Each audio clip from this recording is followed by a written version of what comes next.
हरे Krishna. I hope तुम्ही खूप हेल्दी, हॅपी आणि खुश आहात. सो या पॉझिटिव्ह नोटवरती आपण बघूया 18 मार्च ओव्हरऑल एनर्जी काय आहे. 18 मार्च एनर्जी काय आहे. ओके. आणि आपण तुमचे एनर्जी बघूया ओशो झेन कार्डने. ब्युटिफुल कार्ड आलेला आणि एक डिवाइन गायडन्स आपण बघणार आहोत. ओके. मला दिसते तुमची आजच्या दिवशी अशी एनर्जी आहे की तुम्ही काहीतरी स्वतःला जपत आहात, स्वतःचा सांभाळ करत आहात, स्वतःला प्रोटेक्ट करत आहात, स्वतःला डिफेंड करत आहात. मे बी तुमचा मागचा जो अनुभव होता तो इतका भयानक होता, त्याच्यामुळे आता तुम्हाला ह्या पास्टच्या एक भयानक अनुभवाला पुन्हा डील नाही करायचं आहे.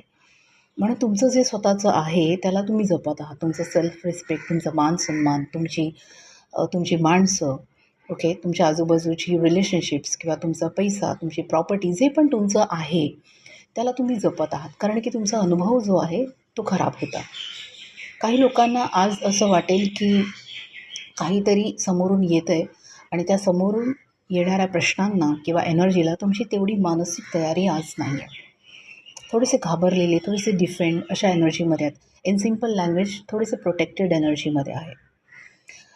आज तुमचा एक ठाम निर्णय दिसतोय मला की जे तुमच्या कामाचं नाही आहे, ज्याने तुम्हाला काही फायदा होत नाही आहे, ती गोष्ट तुम्ही आज कम्प्लिटली एंड करत आहात. You are ending that.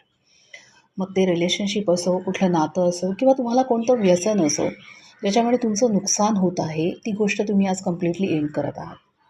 असं पण असू शकेल की तुमच्या हेल्थमध्ये काही इश्यूज होते आणि ह्या तुमच्या चुकीच्या वागण्यामुळे किंवा चुकीच्या व्यसनांमुळे तुम्हाला हेल्थला त्रास होत होता, ते तुम्ही आता बाय बाय करत आहात. ओके. मग कदाचित जी टॉक्सिक रिलेशनशिप होती तिकडे तुम्ही कट करत आहात. ऑफिसमध्ये काही अनहेल्दी एन्व्हायरमेंट होतं तिकडेसुद्धा तुम्ही कट करत आहात. तुम्हाला त्या जुन्या एनर्जीमध्ये आता राहायचं नाही आहे. कुठेतरी तुम्ही एक नवीन प्रवासाकडे जाण्याचा प्रयत्न करत आहात. अगेन ह्या कार्डमध्ये क्लिअरली इंडिकेशन हेच दिसतं आहे की आता तुमचे जे पंख आहेत, तुमचे विंग्ज आहेत, तुम्हाला कळलं आहे की आता मला भरारी घ्यायचं आहे आणि म्हणून तुम्ही आता तो पिंजरा तोडत आहात. कारण की इतर पक्षी उडत आहेत. ही समज तुम्हाला आता आली आहे की मीही उडू शकतो, मीही भरारी घेऊ शकतो. आणि आज काही लोकांची आध्यात्मिक प्रगती खूप सुंदर आहे. म्हणजे जर तुम्ही हीलर आहात, टॅरो कार्ड रीडर आहात किंवा वास्तू कन्सल्टंट आहात, तर तुमचा आज दिवस खूप सुंदर आहे. मेडिटेशन पण तुमचं आज खूप सुंदर होईल. Thank you so much.